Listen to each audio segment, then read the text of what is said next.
रहीम अस्सलाम वालेकुम। Programme point of view के साथ मैं हूं आपकी मेज़बान शहरबानो मुशर्रफ। नाज़रीन, आज मेरे मौजूद मेहमान हैं राजा रियाज जो कि तज्ज़ियाकार हैं। इन्हीं के साथ मेरे साथ मौजूद रहेंगे मलिक आफ्ताब अहमद सर जो कि तज्ज़ियाकार हैं। आप दोनों का, मेहमानों का मैं शुक्रिया अदा करती हूँ कि आप मेरे प्रोग्राम में आपने कीमती वक्त में से आपने मुझे वक्त दिया। सर, सबसे पहले मैं राजा रियाज सर से आपसे जानना चाहूँगी, सेनेट इलेक्शन होने आज हो रहे हैं और बैलेट पेपर वगैरह सब कुछ तैयार हो गया, लेकिन इससे पहले हमने इसे कबल देखा कि एक वीडियो जो है वो वायरल हो गई दोबारा से, जिसमें हॉर्स ट्रेडिंग का जो हम कहते हैं एक पर्पज़ है कि अब आम को गुमराह किया जाए और साफ शफाफ इलेक्शन ना हो सकें। तो आप क्या कहते हैं कि ये जो वीडियो वायरल हुई है इसमें किसका हाथ है और इसमें कितनी सदाकत हो सकती है? बिस्मिल्लाहिर्रहमानिर्रहीम। सबसे पहले तो मैं ये बात करना चाहूँगा मैडम कि बात सेनेट के इलेक्शन की नहीं है, ये सारा सिस्टम ही ऐसा है। आप देखें बर वक्त किसी वीडियो का आना, उससे पहले भी खान साहब एक वीडियो रिलीज़ जी। कर चुके हैं जो कि 2018 में बनी थी, और खान साहब इतनी देर उसे खुद ही देख देख के एंजॉय करते रहे और एन एक ख़ास मौके पर उसे रिलीज़ किया गया। उस वक्त भी बिकने वाले ज़्यादातर पीटीआई के थे, आज भी बाज़ार उन्हीं के मेंबरान से भरा हुआ है, ख़रीदने वाले भी वही हैं और बिकने वाले भी तकरीबन वही हैं, चाहे वो किसी भी पार्टी में हो, पीटीआई में हो या कहीं भी हो। लेकिन मुझे बड़े अफसोस से कहना पड़ता है कि खान साहब पर कौम की एक ख़ास उम्मीदें थी। खान साहब एक तब्दीली सरकार थे, तब्दीली तो वाकई लाए हैं, इसमें कोई शक नहीं है, क्योंकि जो पहले हुआ करता था इलेक्शनों में अब उससे बढ़कर होने लगा है, तो इसका मतलब है तब्दीली तो आई है ना। जी। पहले आप देखें कि पहले डस्का के इलेक्शन में देख लें 75 हल्का 75 में जी। कि पहले लोग थैले लेके भागा करते थे, जली वोट पड़ा करते थे, जी। अंदर लड़ाई झगड़े होते थे। लेकिन इस मरतबा एक अजाफी काम हुआ।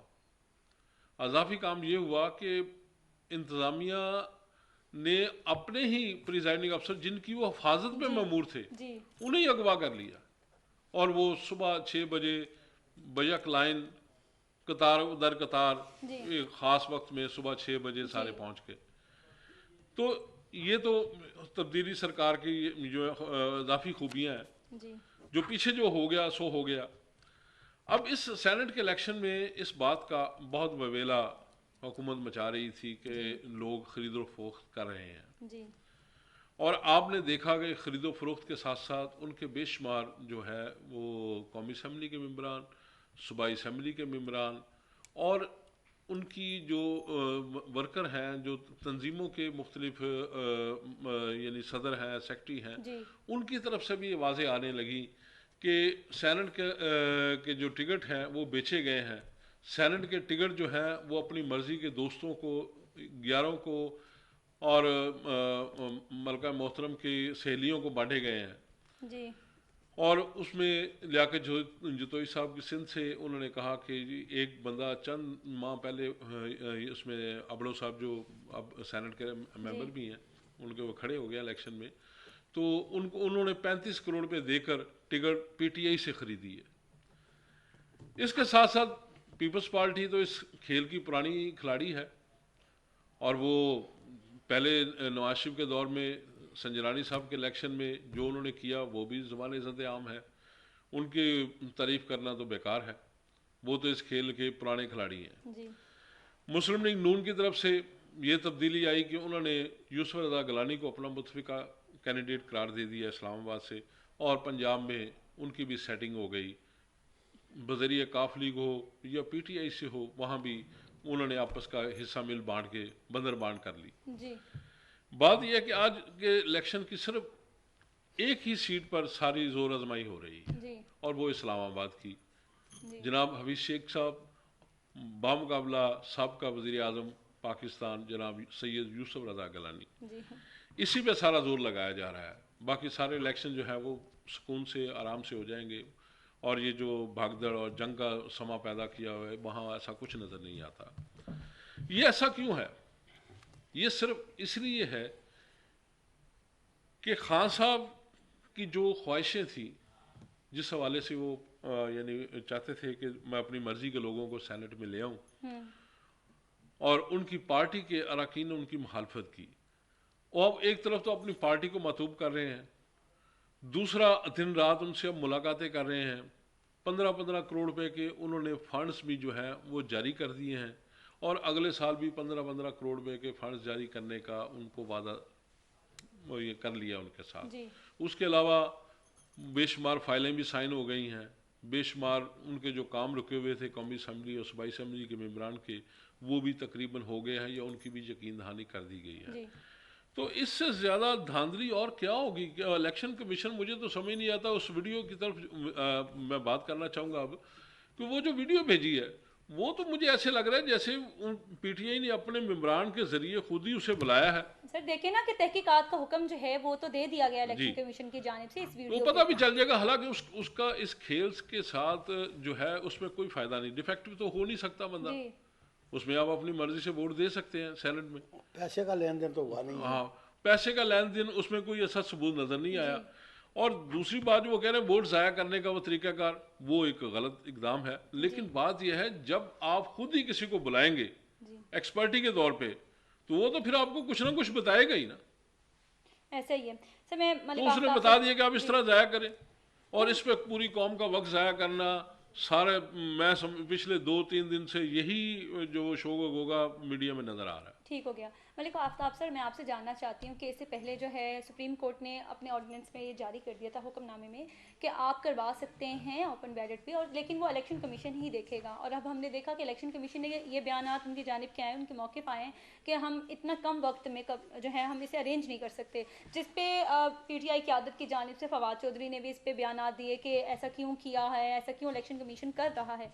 तो अब आप देखें कि एक ये जो अभी हम बात करी थी वीडियो भी एक सामने आई, क्या ये अफेक्ट होंगे सेनेट इलेक्शन पे ये सब चीज़ें? बिस्मिल्लाहिर्रहमानिर्रहीम। प्यारे व्यूअर्स, अस्सलाम वालेकुम वरहमतुल्लाहि वबरकातुहू। देखिए, बात यह है कि ये जो सुप्रीम कोर्ट का फैसला है, जी इसकी दोनों पार्टियां अपने अपने तौर पर तशरीह कर रही हैं। जी ऐसा ही है। वो अपोजिशन ये कह रही है कि बड़ा क्लियर लिखा है, ये आर्टिकल 226 के तहत इलेक्शन हो सकते हैं जिसमें खुफिया बैलेट है। जी दूसरी ये कहते हैं, आगे वो ये भी लिखते हैं कि ऐसी कोशिश की जाए, कोई जो है ना जदीद टेक्नोलॉजी इस्तेमाल की जाए जिसका पता चल जाए। इलेक्शन कमीशन साहब बड़ी साफ तौर पर 2 दफ़ा सुप्रीम कोर्ट में आके बयान दे चुके हैं कि इलेक्शन अमेंडमेंट के बगैर ऐसे मुमकिन नहीं नहीं है। हो सकता। अगर इसको ऐसे करना है तो फिर इलेक्शन अमेंडमेंट, इस रूल को अमेंड करना पड़ेगा। ये बात क्लियर होगी। और अब दोबारा वजाहत में मैंने बता दिया कि इलेक्शन सीक्रेट बैलेट से ही होंगे और खुफिया ही होंगे, ये ओपन नहीं हो सकता। उसी के तहत अब इलेक्शन हो रहे जी। हैं। अब रहा मसला वीडियो का मसला ये देखें कि हुकूमत की बदहवासी देखें आप। पहले इन्होंने ये किया कि जनाब सुप्रीम कोर्ट को ख़त लिख दिया, जनाब इसकी तशरीह की जाए। फिर अपना प्रेसिडेंट से एक रेफरेंस भी भेज दिया। जी ऐसा ही है। ठीक है, वो सारा से इनकी तमाम तर कोशिश किसी तरीके से ओपन बैलेट हो जाए। और इनको ये मुकम्मल पता था कि हमारे 20 से 25 लोग जो हमसे मुनर्रफ है, हमसे नाराज़ है, उन्होंने हमें वोट नहीं देना है, ये कन्फर्म था इनको। उनको बचाने के लिए सारी जो तजावीज़ की गई, सारे तरीके अडाप्ट किए गए कि कभी इलेक्शन कमीशन को फैसला आ जाए, सुप्रीम कोर्ट से को आ जाए, लेकिन वो उनकी सारी तवक्का पर पानी फिर गया।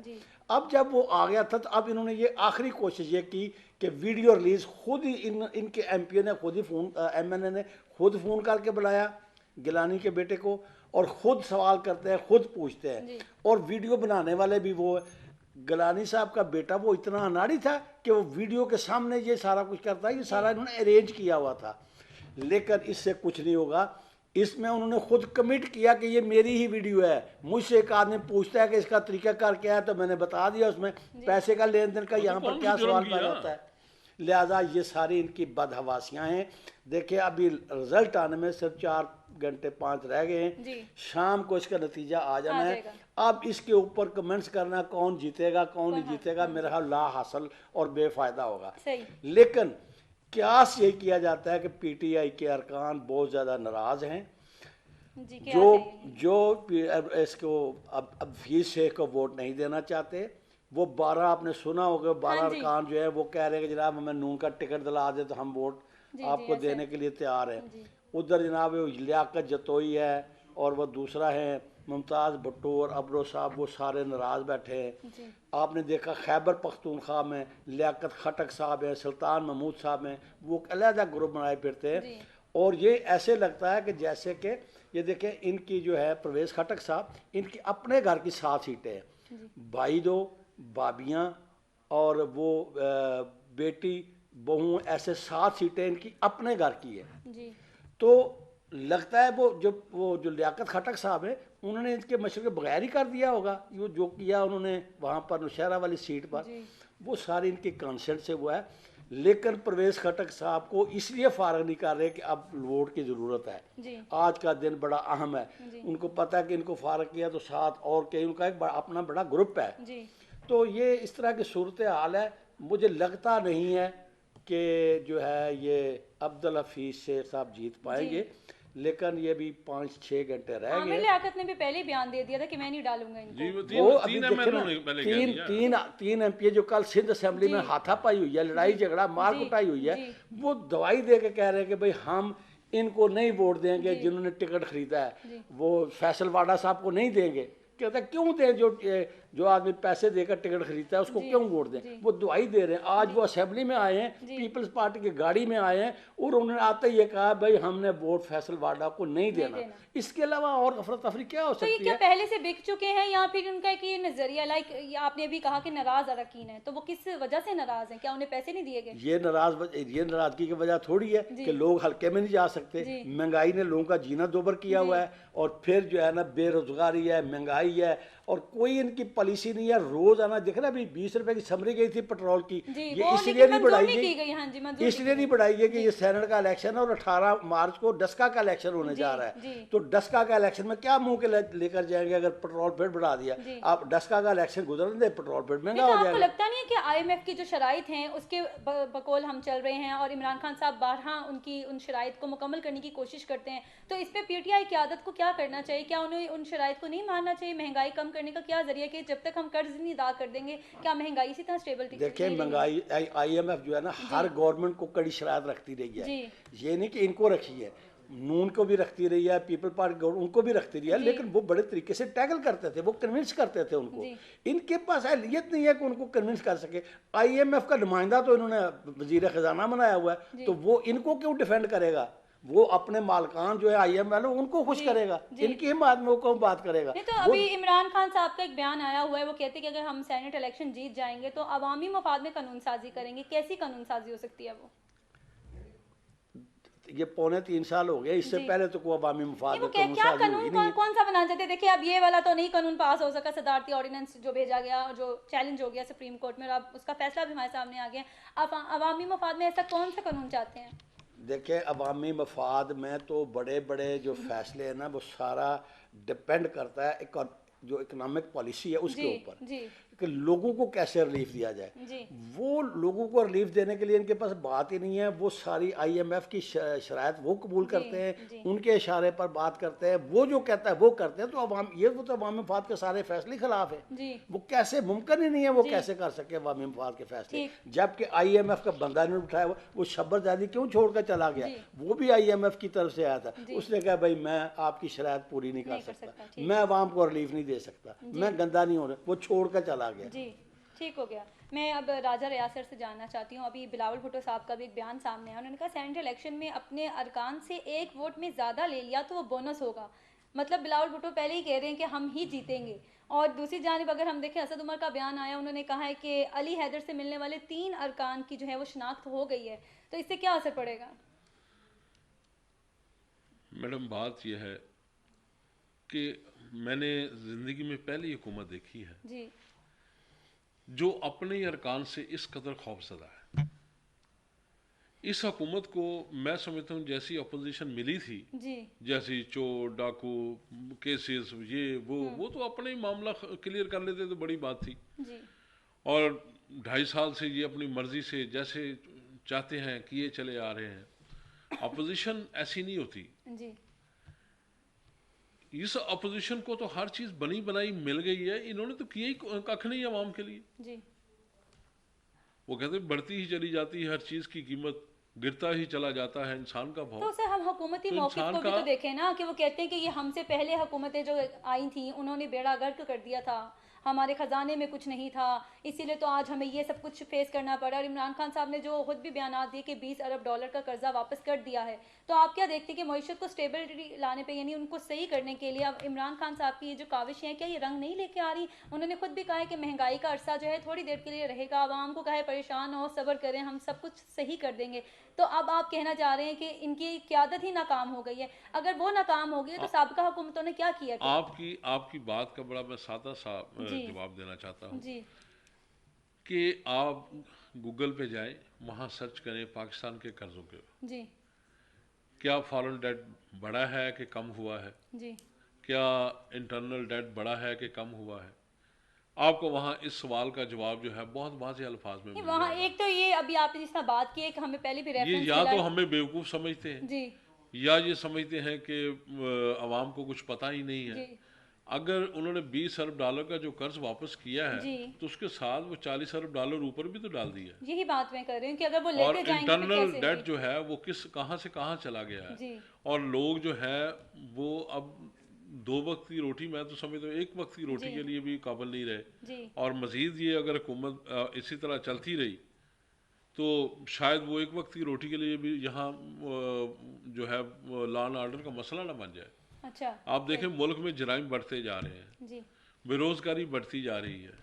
आप कहते हैं कि हमने इन्वेस्टमेंट बहुत हासिल कर ली है, जबकि मेरे इल्म के मुताबिक 78% जो है जी वो फॉरेन जो इन्वेस्टमेंट थी वो जी वापस चली गई है। जी हर तरफ जो है बेरोज़गारी के डेरे पड़े हुए हैं और आप कहते हैं जी हमें मजदूर नहीं मिल रहा जी काम करने के लिए। ओ जी भाई पहले पता तो करो कौन सा मजदूर नहीं मिल रहा।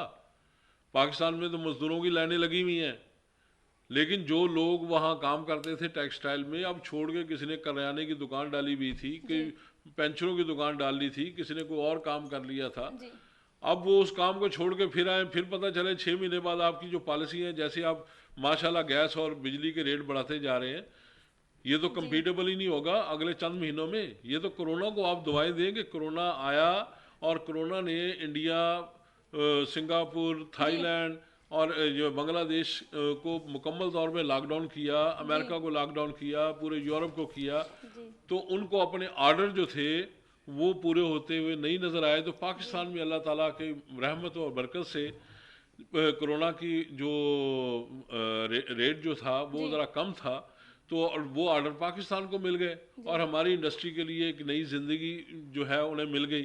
तो इसमें आपकी जो कोई ख़ास काविश नहीं है, जी आपने ऐसा कोई तीर नहीं मारा। फिर आपने दोबारा फिर IMF के पास गए हैं, जबकि अब आपके बकौल आपके कि हमारा जो है वो करंट अकाउंट का सारा जो है वो प्लस में जा रहा है, फॉरेन रेमिटेंस हमारी बढ़ती जा रही हैं, जी एक्सपोर्ट जो है हमारी बढ़ती जा रही है। तो भाई हमने क्या सर में मारने के लिए लेने थे और 6 अरब डॉलर जी आपने फिर लिए, और जब लिए हैं तो वो महंगाई तो बढ़ेगी।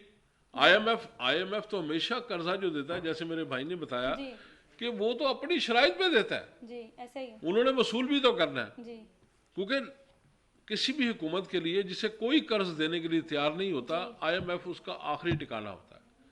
हमें कोई और, अब मैं खुले अल्फाज में कहता हूँ पाकिस्तान को अब कोई मुल्क भी कर्ज देने के लिए तैयार नहीं है। जी सिर्फ चाइना है, वो भी आपको कॉरिडोर के हवाले से देना नहीं चाहता है। सर, वो हमें भी जो ये 1 महीने का या 1 डेढ़ महीने का टाइम मिला ग्रे लिस्ट से निकलने के लिए, तो उसके लिए आप क्या कहते हैं? आपने तो भी कह दिया कि हमें तो कर्जों के ऊपर कोई देने को राजी नहीं है, तो हम निकलेंगे नहीं फिर क्या? लेकिन मैं इस पे समझता हूँ दुनिया का रवैया जो है ना मुनाफिकाना है। वर्ल्ड जो है, इंडिया ने इस कदर यानी वारदातें की हैं जी इंसानी हकूक़ के साथ, वहाँ कश्मीरियों के साथ, अपनी रियाया के साथ, और इंटरनेशनल जो यहाँ जो आप देख रही हैं कि ये करप्शन स्कैंडल, ये करप्शन स्कैंडल, वहाँ इससे बड़े बड़े स्कैंडल हैं, लेकिन उसके बावजूद उनका असर और सूख दुनिया पर है। वो खुद को बचा रहे हैं और हम ना मुजरम होते हुए भी हम दुहाइयाँ दे रहे हैं कि जी हमें निकालें, हमें निकालें, हमें तो निकालें। पाकिस्तान क्यों बेबस है? मुझे तो ये समझ नहीं आता सर। देखिए, हम अमन का गहवारा पहन के बैठे हुए हैं। मैं हमेशा यही सवाल करती हूँ अपने तमाम गेस्ट से भी कि क्यों हम अमली तौर पे क्यों नहीं स्टेप ले सकते? मुझे आगे से जवाब ये मिलता है कि हम मईशत जो है हमारी वो स्टेबिलिटी पे नहीं है, तो इस वजह से हमें मुश्किलात का सामना हो सकता है। आप ये देखिए कि इंडिया ने हम पे जितना भी, मैं आगे जाके कश्मीर की बात भी करने वाली हूँ, लेकिन अगर हम यूं ही डर डर के रहेंगे, अमली तौर पे कोई जवाब नहीं देंगे, तो हमारे साथ तो ये होता रहेगा। बिल्कुल ऐसा ही है, जी। बिल्कुल आप सही कह रही हैं। जी आप देखें कि नकार्नो कोनाबाग वाला जो मसला था जी आर्मीनिया और आज़रबाईजान जी के दरमियान, जी ये बहुत पुराना उनका मामला था। आर्मीनिया ने उस इलाके पे बहुत पहले से जी, कब्जा ऐसा किया ही हुआ ऐसा था, ही। लेकिन दुनिया के तमाम अदारों में चीखों पुकार के बावजूद किसी ने आज़रबाईजान जान की की नहीं नहीं सुनी। सुनिए, बिल्कुल। उससे कम वायलेंस जो है मशरक़ तैमूर में हुआ था, वहाँ फौरी तौर पे इलेक्शन करा के लोगों को जी एक बड़े मुल्क से अलग कर दिया गया, जी एक मुल्क को तोड़ दिया गया। उसके अलावा और भी एक दो मिसालें हैं, जी। उसके सूडान की है। सर, लेकिन फ़लस्तीन यहाँ भी देखना है तो। यहाँ किसी ने भी इतना गवारा नहीं किया कि इन लोगों का जो मसला है उसको ख़त्म किया जाए। वजह यह है कि लड़ाओ, असला बेचो और हुकूमत करो। जी ये पॉलिसी है उन मुल्कों की जो दुनिया के मुनसफ बने हुए हैं। अब जब अज़रबैजान ने खुद कुर्बानियाँ दी, टर्की और पाकिस्तान के साथ मिलकर उसने जदोजहद की जी और मुसल्ला जदोजहद की, जी तो वो आप देखें वो इलाके भी वापस मिल गए हाँ जी, और वो कामयाब आर्मीनिया हो गए वहाँ अपनी से काबिज भाग में। भी गया। जी ऐसा ही है। आप देखें हमारे साथ अफ़गानिस्तान है। जी अफ़गानिस्तान में दुनिया की 3 बड़ी आलमी कुव्वतों को शिकस्त हो चुकी है, बरतानिया, रूस और अब अमेरिका। जी ये किस लिए? उन्हें कोई आसमान से फरिश्ते नहीं उतरे उनके लिए, उन्होंने खुद जद्दोजहद की। ऐसा ही। ऐसा ही मामला जो है हमारे कश्मीरी भाइयों के लिए भी था, लेकिन उसमें माजरत के साथ किसी को मेरे ख्यालात से इख्तलाफ हो तो उनके लिए मुश्किलात भी हमने पैदा की हैं। आप देख लें शुरू से लेकर आखिर तक जो भी पाकिस्तान ने कहीं मुआहदा करने की कोशिश की है, ये एक आलमी मसला था, जी पाकिस्तान और इंडिया के दरमियान नहीं था। जी ये हिंदुस्तान तकसीम हिंदुस्तान का नामुकम्मल एजेंडा था।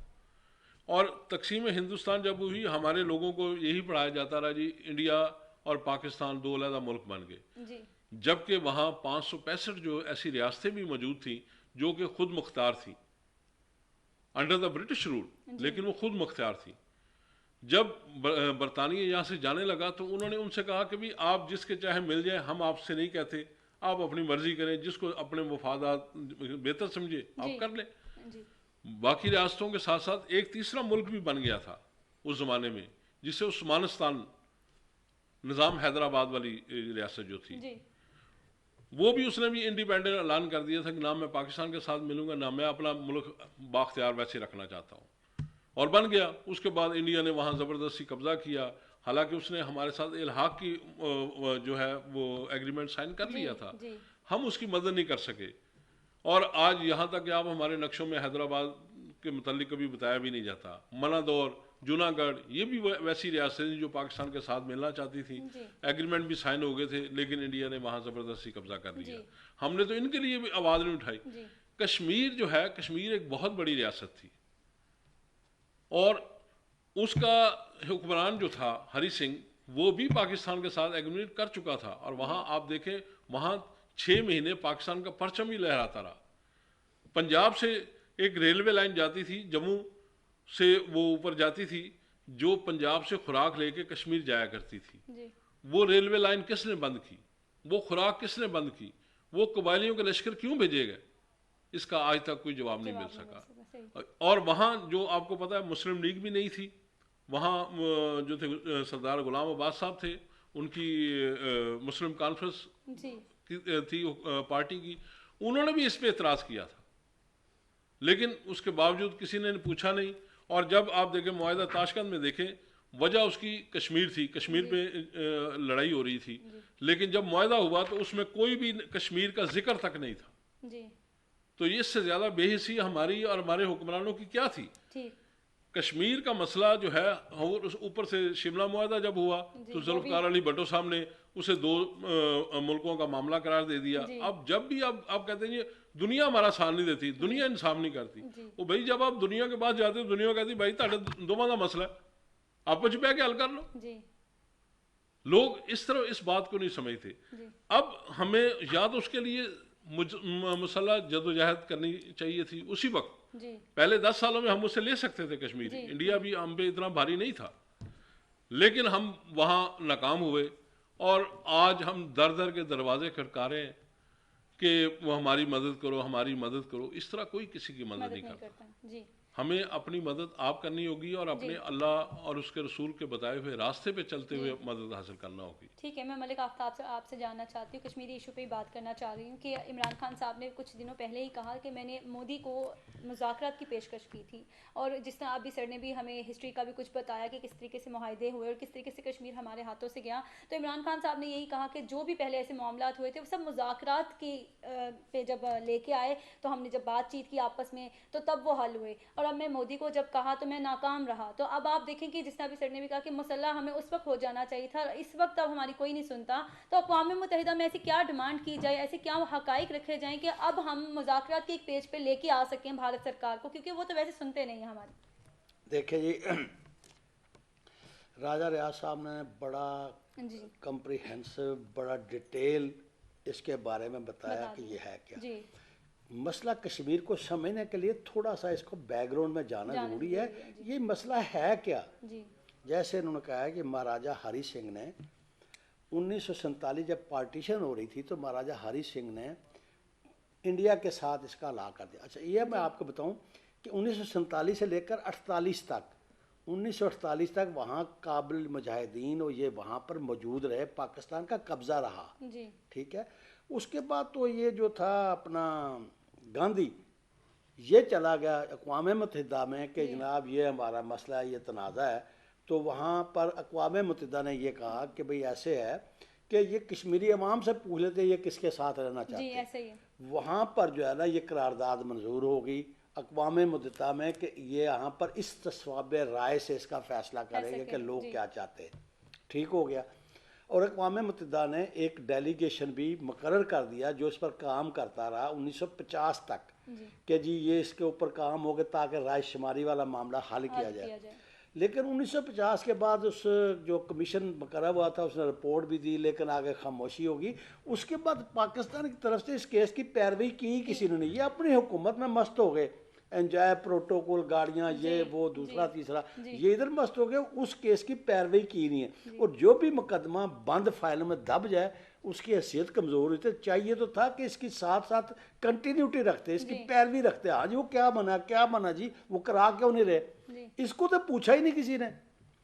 दूसरी बात यह है कि जो आज़ादी है ना, पूरी दुनिया के हक़ाइक़ ये बताते हैं जब तक जद्दोजहद या जंग न की जाए किसी को आज़ादी नहीं मिली।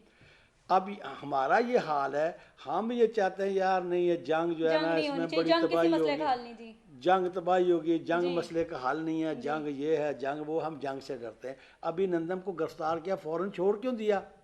वो खबरों से पता चला कि जनाब वो इंडिया हमला करने वाला है, नहीं तो इंडिया ने अटैक कर देना, फ़ौरन इसको भेजो।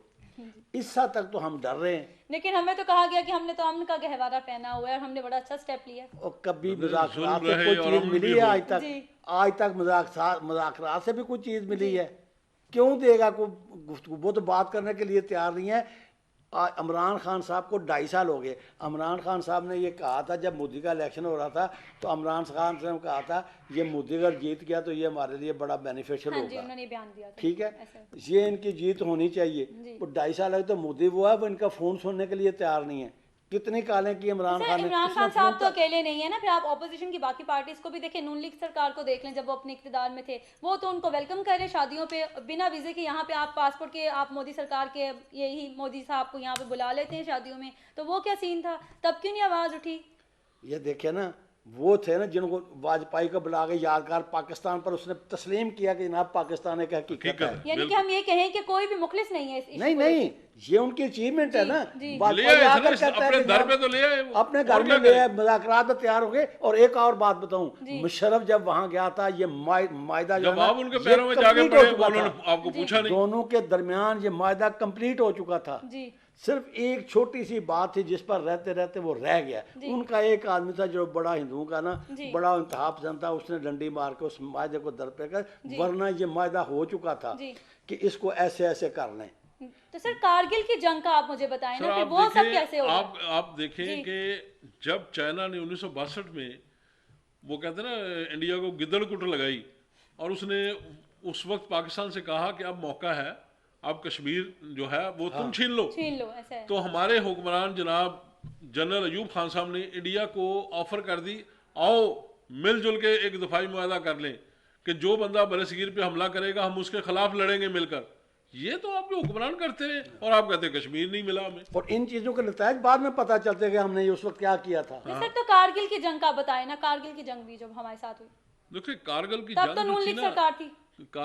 कारगिल की जंग जो है ना, इस जी। पे उन लोगों का कोर्ट मार्शल होना चाहिए जी जी जिन्होंने गवर्नमेंट को बगैर इतला दिए, बगैर उसका कोई बंदोबस्त किए, बगैर वहाँ रसन का सामान पहुँचाने के उसको इनकम्प्लीट उसमें भी तो हमारी जाने इतने फौजियों की जाने जो है वो वो तो ज़ाया आप- हुई हैं, वो- वो वो- हमें वो बहुत तो- इबरतनाक शिकस्त मिली है वो उसमें हमें। कहते हैं ना, वो आपने तो वो बात कर दी है जी। कि वो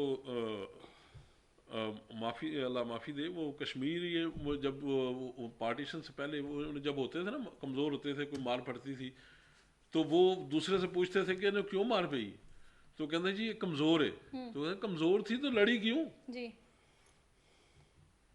जब आप इतने कमज़ोर थे तो लड़े क्यों? जी, नहीं तो वापस क्यों बुलाया गया था? वो तो तारीख वापस की तो आप इंटरनेशनल मुआहदों से वो जो है वो तारीख की मजबूर है।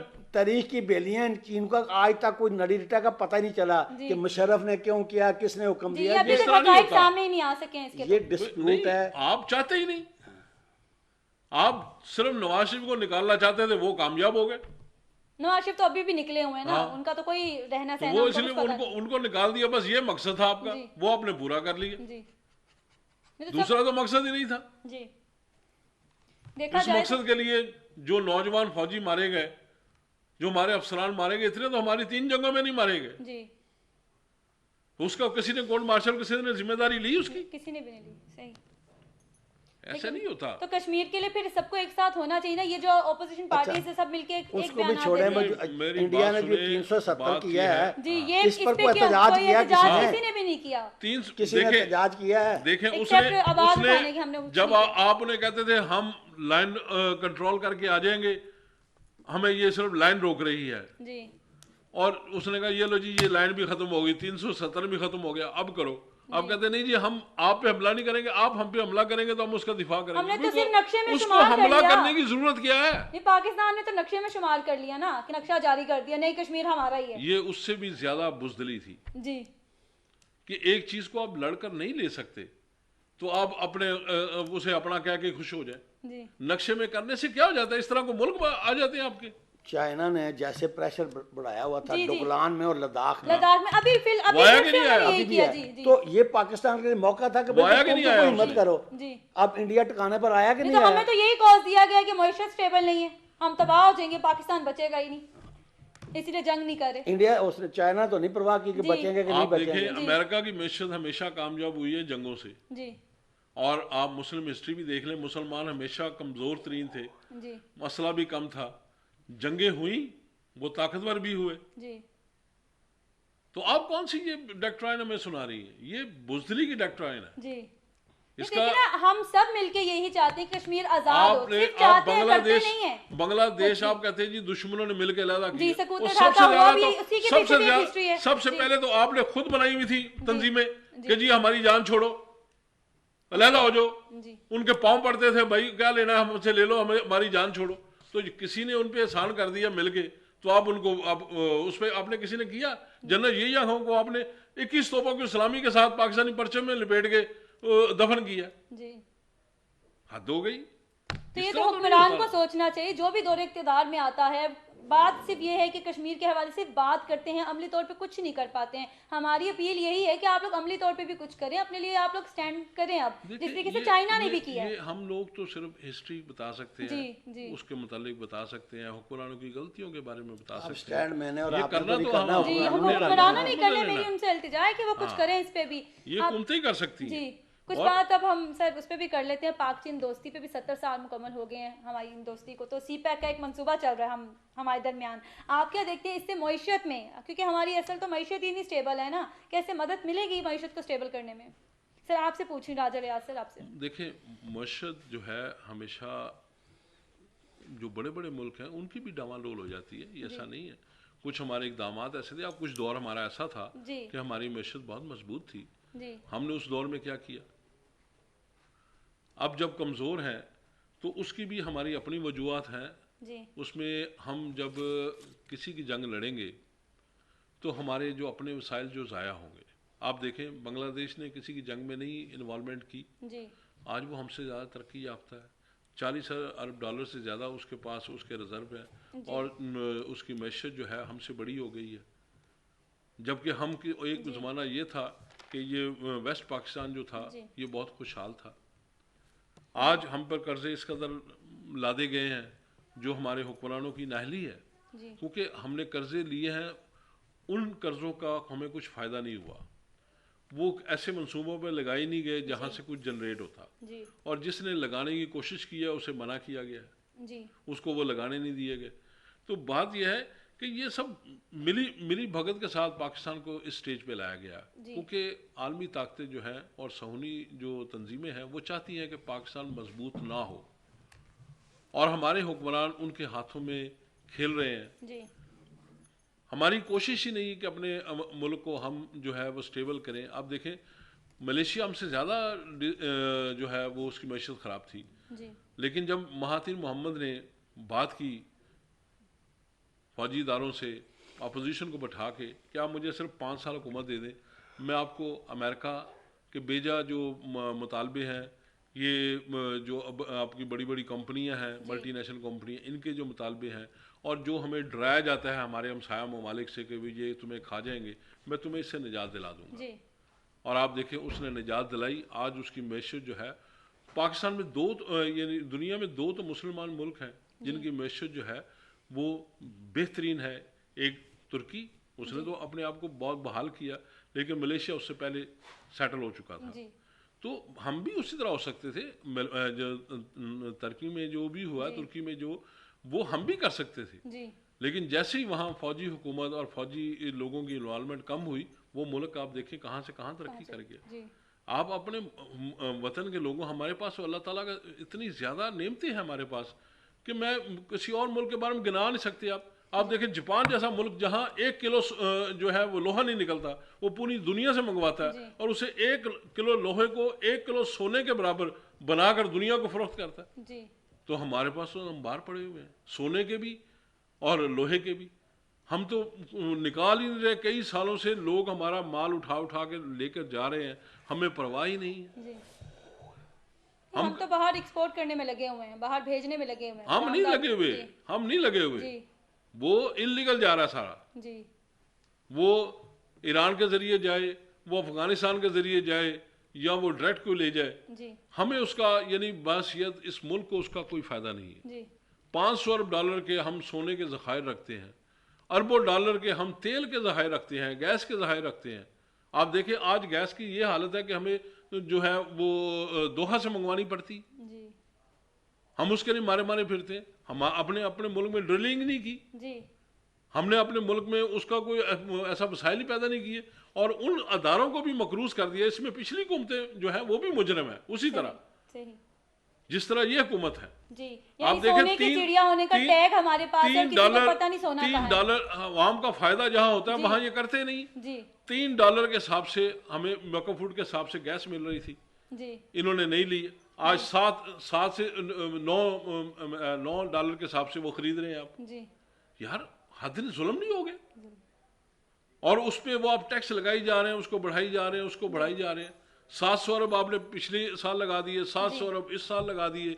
रुपया इस कदर जो कमज़ोर कर दिया था, जी वो महंगाई की असल वजह तो वो है। जी ठीक है। आपके मैं पहले दिन सर के इक़दामात थोड़ा जो सा है। टाइम रह गया, मुझे क्लोजिंग का भी कह के चले गए मेरे प्रोड्यूसर। मैं आपसे सर मलिक आफ्ताब अहमद सर से लास्ट आपसे ये सवाल करती हूँ कि सीपैक मंसूबे से चले मईशत अगर स्टेबल चले आ ही जाती है किसी लेवल पे, तो जिस तरह अभी सर ने बात की कि हमारे पास इतने अपने ज़खायर हैं कि अगर हम उनको तलाश करें तो पाकिस्तान इटसेल्फ अपने पाँव पे खड़ा हो सकता है। तो क्यों नहीं किया जाता है? मैं मुख्तसर ये एक बात बता दूं, सारी बातों का निचोड़, ये जो सी पैक मनसूबा है ना, ये पाकिस्तान के लिए एक बहुत बड़ी नेमत से काम नहीं है। जी पाकिस्तान को करोड़ों डॉलर अरबों डॉलर महाना जी, 20 अरब रोजाना डॉलर आमदन सालाना हो मिलेगा। सकती है। जी। लेकिन 3 साल से सी पैक के मंसूबा ठप पड़ा जी। है। ये इनकी नालायकी की वजह से। अगर साबका हुकूमत होती तो आज ये मुकम्मल होने के नज़दीक पहुंच चुका होता। और आपकी इतला के ये मैं अर्ज़ करूं कि ये सी पैक अब यहाँ तक, चाइना तक या अफगानिस्तान तक या नहीं, या रशिया तक नहीं रहा, जी। ये इसमें और वसअत आ गई है।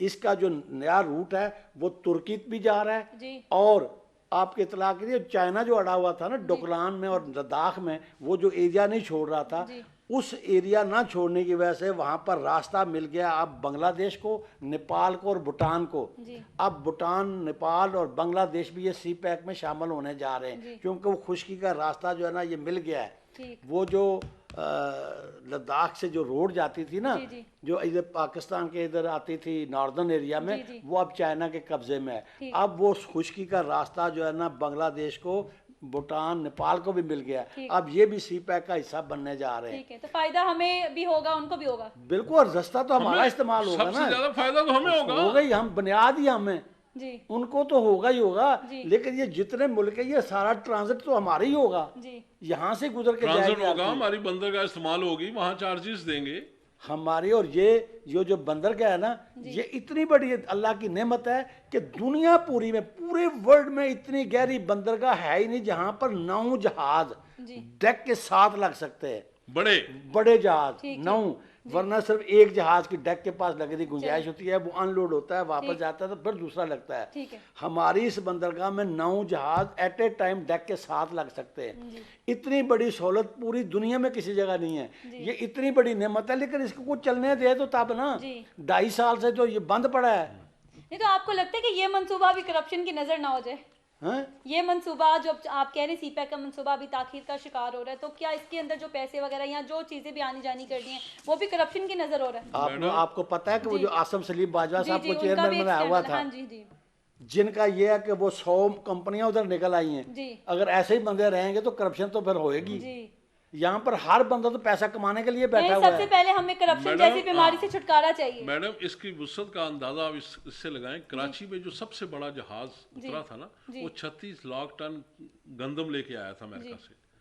और यहाँ जो सबसे छोटा जहाज उतरा है ना, जो यूक्रेन से हमने पीछे गंदम मंगवाई जी। है, वो 75 लाख टन का है। ठीक।